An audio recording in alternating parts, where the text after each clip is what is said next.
Okay, we live, Anne? One moment. We're live now. Okay. Good morning, everybody, and welcome to the Greater Gwent Crematorium Joint Committee, Monday, the 12th of October. Could I ask for any apologies of absence, please? Anne, or any officers, have you had any? Gareth Price. And any members, have you had any apologies from anybody? No, the only apologies I've had was from Gareth.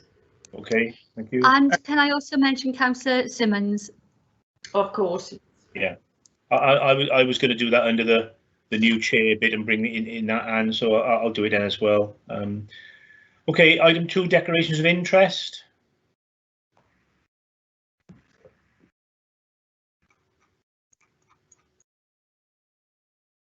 No. Okay, item 3, minutes of the previous meeting. They've been previously circulated. Anybody wish to raise any issues on that?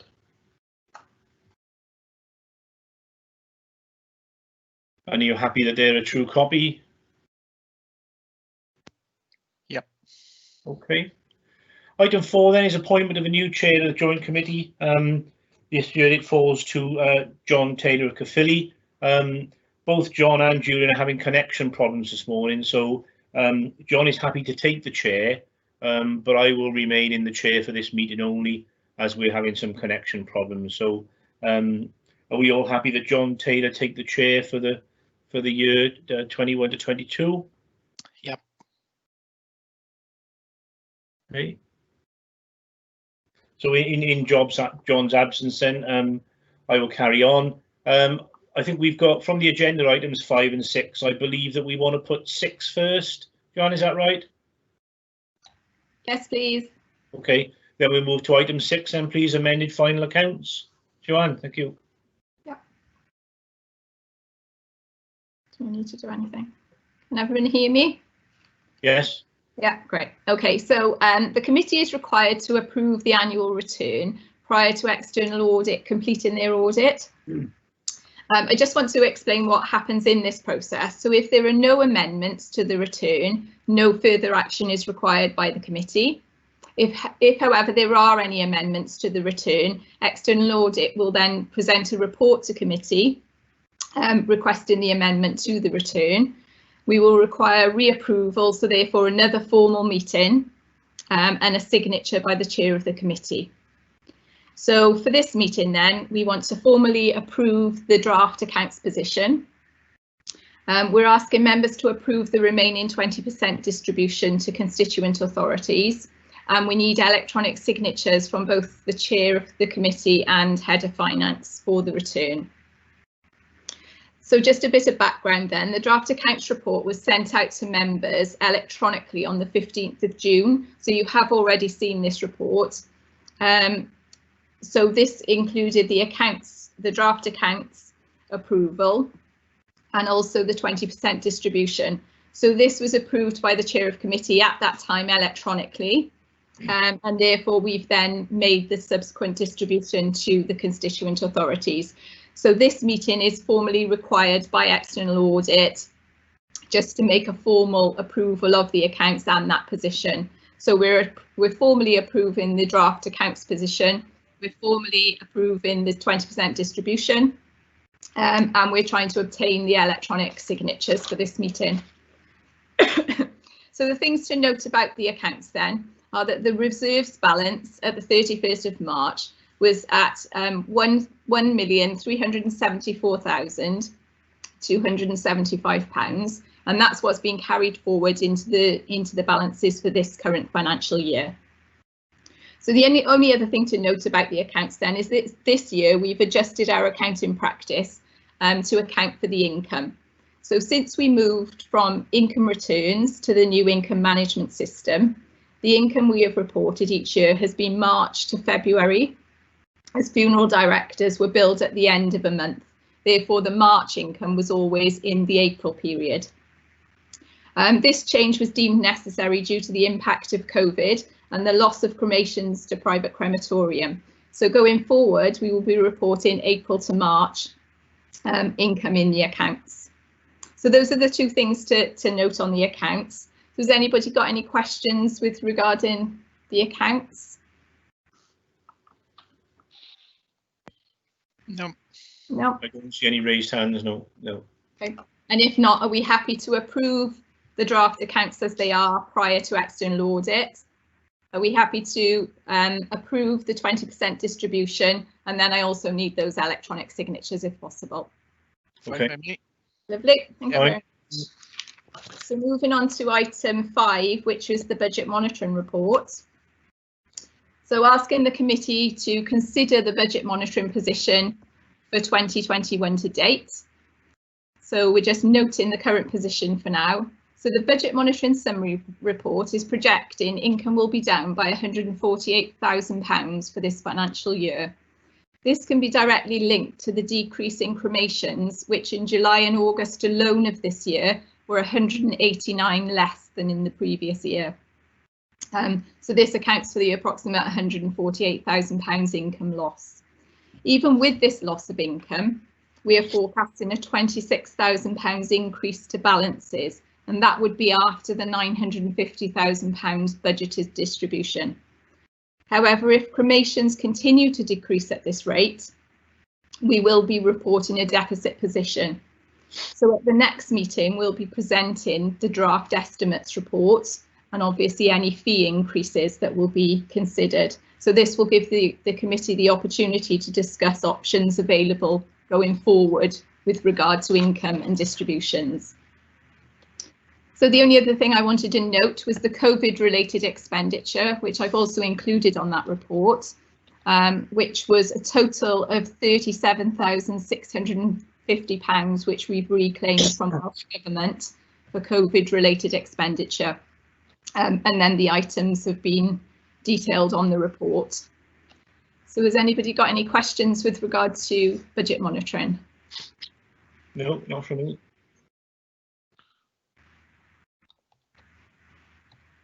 Okay, and that's mine done. Lovely, thank you very much. Thank you. On my agenda, I haven't got any items 7 and 8. It goes straight to 9. Meryl or Anne, I haven't got an agenda item 7 Yeah. or 8. Sorry, number 7 is facilities management. And number 8 is the funeral director's report. I haven't got that on my agenda. Why is that then? Okay, what did you say item 8 was? Item 7? 7 was facilities management. So that will be Carl from Norse. Okay. And number 8 is the funeral director's report. And I can't see if Steve Tom has joined the meeting. It's not showing on my screen. Okay, well, we'll go to item 7, facilities management then. Okay. Please.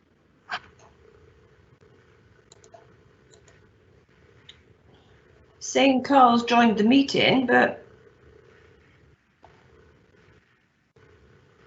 where is he? Are you on mute, Carl? I'll type a message.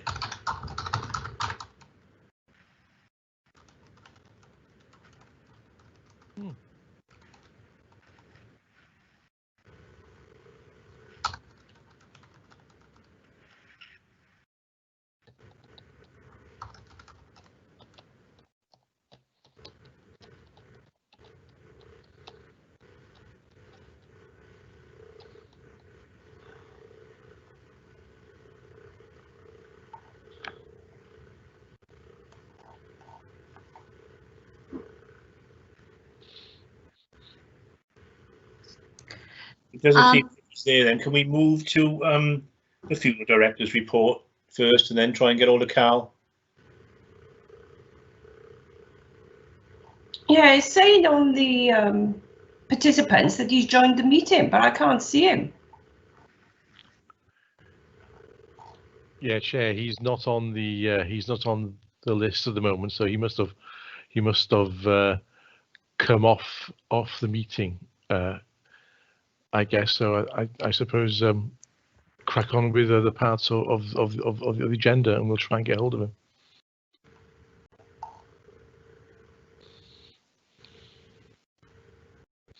Funeral Director's report. Is Steve not with us? Doesn't look like it, sorry. Okay, well, if he's not here, there's nothing we can do if he hasn't got a report to present to us. No, he accepted the meeting, but Okay, we'll go to item 9 then, please. Be in the. Chair, Yes, Paul. can I just add, Steve rang the office this morning here at the crematorium, and apparently he's got some problem. He isn't able to join the meeting. All right, okay. Okay, well, let's go to item 9 then, please, which is the letter to the Greater Gwent Joint Committee of the 28th of August. Paul, do you want to give us any background to this? Because obviously you've been replying to it. It's in regards to a Mrs. Catherine Nolan. Certainly, Chair. Can you give me just a second? Yeah, certainly. Right. Yeah, I put information regarding this this letter on my manager's report. All right. If we can go to that, where are we? Under internment of cremated remains. Okay. Yeah, right. The lady who's written contacted me back in the summer.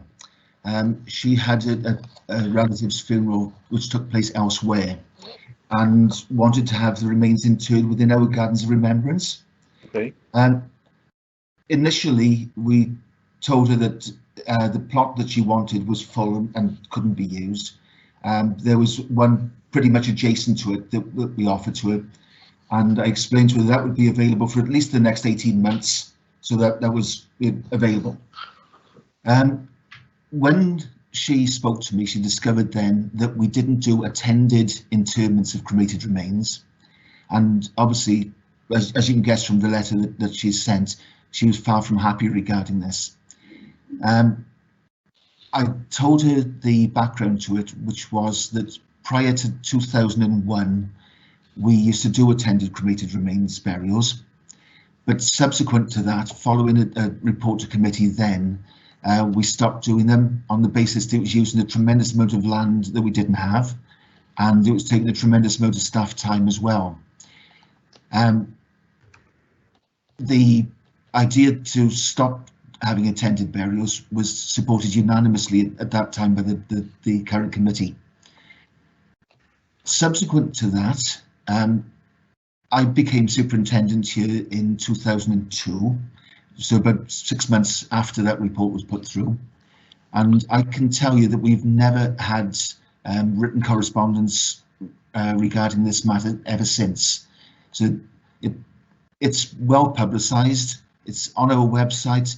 The website's been in operation for at least the last 10 years, and we don't get queried about it. This is the first real comeback that we've had on the situation since then.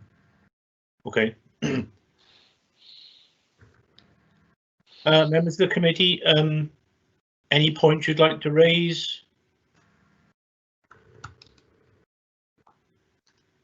I've got I got a short question. It is, Paul, really, as Yeah. much as anything. If this is the only request that we've had in all this time, I can understand there probably isn't a massive request for it then. Would it be a problem if we accommodated somebody if they asked for it on an odd occasion? What's your feeling on that? Well, where do you start? Where do you end with that? You know, if we offered it to everybody and there was a complete take-up of it, we could be looking at 40 interments a fortnight, in which case every one of those uses as much space as 40 interments together. So what's the likelihood of everybody asking for it, though? Well, who knows? It's a can of worms that I wouldn't care to open. Okay. There doesn't seem to be any desire for this whatsoever. Except from this one person. Yeah, I mean, we've had plenty of people query, and when I've said, you know, we don't offer attended burials, is, you know, come see, come stand, no one seems to be terribly concerned one way or the other. Okay. But it is advertised on the website, Paul, and made quite clear. Oh, absolutely, yes. and it has been in the same wording for the last 10 years or so. Okay, thanks, Paul. And I've got Clive wishes to come in. Thank you, Chair. Yes, I just wondered, is this facility available at other crematoria in Wales? And perhaps it's a case where, as you're saying that we haven't done it in the past, whether it's something that has to be considered. Well, it's a very difficult one, to be honest, Councillor Meredith, because we're pretty unique in the way that we bury remains here. The vast majority of other crematoria surface scatter.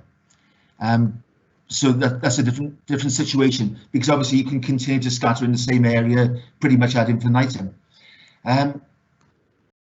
Because we are using ground and using it intensively, and we've only got a small area of ground as well, it's a different scenario altogether. Obviously, what we're trying to do is to maintain the use of the crematorium into the far distant future as best we can. We don't want to end up in a situation that cemeteries are, where the requirement for land use is more than is available. We're trying to follow the Cremation Society motto of save the land for the living and to minimise our land use. I appreciate that position, but if you answer the question, are there other crematoria within Wales that do offer this facility? Well, the answer is yes, but no, because no one else in Wales, to my knowledge, inters remains in the way that we do. They're either buried in private plots, which is a different ballgame altogether, like a cemetery burial then effectively, or else it's surface scattering. But there is no analogy elsewhere in Wales to what we are doing. Thanks for that. Thank you. Okay. Well, I mean, I think in light of what we've been doing, and it's been well monitored since 2002, you say, Paul? Well, 2001 it came in, and I've been here since February 2002, so obviously I can speak with knowledge from then. And this is realistically the first time which we've had such a complaint regarding the way in which we do it. And again, given the space that could become an issue in the future, I think realistically that we understand this lady's concerns, but it is the way that we do things here with this joint committee. So perhaps if we were just to reply to Paul, if you could reply on our behalf that we've considered this, but it is well presented on the website, and offer apology, but we don't intend to move in the way in which she sees going forward. If you could do that, and perhaps ask the new chair to sign it. Indeed, yes, no problem. Okay, thank you. Well, as you're on, Paul, we may as well go to your manager's report. Yes, indeed. Bear with me a second. Right, hold on. I just got to pop up in the middle of my screen, so I'm losing your picture there, Chair. Hold on just a sec. Right, okay. It's notable in the COVID lockdown, there's been a lot more views of the crematorium web pages. The Book of Remembrance room has become unavailable to members of the public. So we've been offering our Book of Remembrance entirely online, and that's where the majority of our page views have been coming. It may surprise you to know that that's gone down quite well with the public. We haven't had any negative feedback at all regarding the Book of Remembrance online. I think the beauty of it is because it's available 24 hours a day and it's well presented, people are quite happy with that. Memorial sales have been up and down as they always are. We've started reselling our original vaults now, which has brought in a fair amount of revenue. You notice there's a big spike for lease renewals in June onwards, and that's where we started reselling those. Cremations have been very well. Going back to the beginning of lockdown, cremations obviously went up greatly when the large amount of COVID deaths were coming through to us. Subsequent to that, we've lost a lot of cremations. I think that is solely due to the fact that Langstone Crematorium, which is our nearest competitor, we're offering rather more seats for bereaved than us. We've subsequently matched what they are doing, with the exception that they allow 10 people outside where we don't. The reason that we don't is because we've got the cloister area, which would be the natural gathering point, and unfortunately that would really encourage people to cluster together rather than standing in with social distancing. So I think from a public safety point of view, we need to keep people in the chapel and not standing outside for that. I'll skip the interpretive cremated remains thing on there because obviously that's been dealt with. If I can move on then to the one marked direct cremations. Just so everyone understands, direct cremations are unattended funerals which take place usually at the beginning or the end of the day, and they tend to be offered at a significantly reduced cost. You can appreciate that because of the numbers attending funerals being rather smaller than they have been in the normal circumstances, the demand for direct services has been increasing across the country during the COVID epidemic. Our nearest competitor down in Langstone offers this service at £450, and I suspect that when the new crematorium opens in Blackwood that they will price match that pretty much. Funeral directors tell me that their potential clients are using our competitors based solely on price for this, although many of them would rather have cremation here rather than at Gwent because of family connections. I would anticipate as well that the Competition and Marketing Authority report into the funeral industry will either recommend or quite possibly mandate cremation authorities to offer direct cremations in the not too distant future. And my recommendation is that we immediately start to offer direct cremations at a price which price matches our competitors.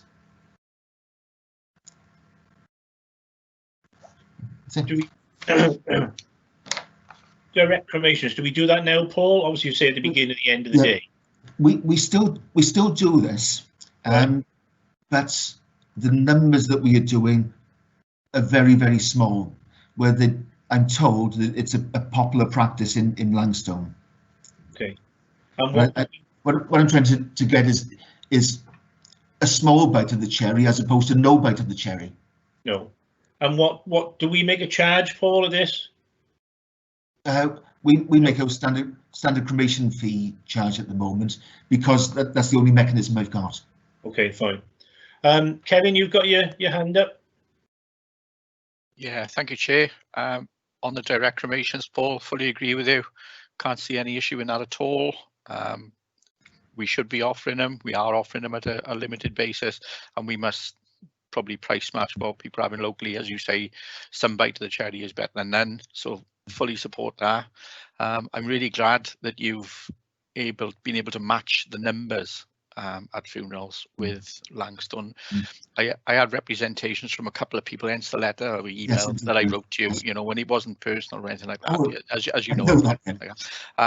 They were quite concerned at the number of people there. I also attended a funeral myself online, and it was virtually 2 rows at the bottom with the family and a couple of undertaker bearers on the right hand side, and I thought, you know, we could certainly have more than this in there. I don't understand why the car park was closed for so long. To me, I just thought that was plain daft when people were gathering out on the road in mass, and I mean en masse. I actually went and spoke to several families there just to see what they thought about it. Nobody there came back and said, yeah, you know, we think it's okay, we understand. They all said it's ridiculous. There was a small amount of people at the one funeral that I went to down there, and the 4 people outside by the gate said, he's only my uncle, but I've been brought up as a son and I can't go in and it's breaking me. You know, it's such a sensitive decision. I don't understand why government allowed that to happen when you could attend 30 at a wedding. You could then all pile into Wetherspoons on a Saturday night. Again, we've had repercussions from that, I guess, but with a more sensible approach, I think that would have been much better for regarding, you know, burying the dead. I think it was crazy, but I'm glad that you've matched them, Paul. I'm much happier. Once the bubbles concept came in, we were able to open up with that.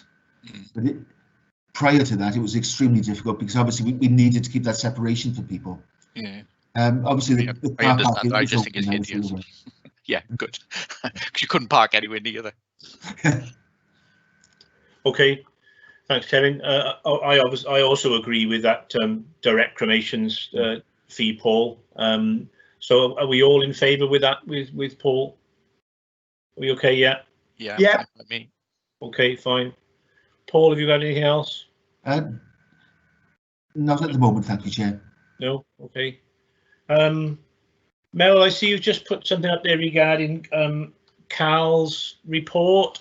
Yeah, I did email you, but obviously you haven't been able to pick it up. He's emailed me to say, sorry, I haven't been able to join the meeting. I've had a mixture of technology issues because we moved into new premises today. And he said, for the record, my update was, and then I've copy and pasted the 3 items that he's put in his email for me to put forward. Okay, and those 3 are the new roof to the cremated area has been replaced and is complete. Yeah. The paving stones around the public area of the building have been replaced or reset, and there is work programmed into repair the coping stones at the top of the walls. So that's the 3 items that Carl has put in his report. I don't really think there's anything to ask questions on in Carl's report. Let's hope that he's with us virtually next time. We haven't got any other business on there. Certainly from members' point of view, do you have any other business before I close? No, nothing from me. No? Okay, well with that then I shall close the meeting at 10:30. Thank you all for your attendance. Thank you. Thank you. Thank you. Bye. Thank you.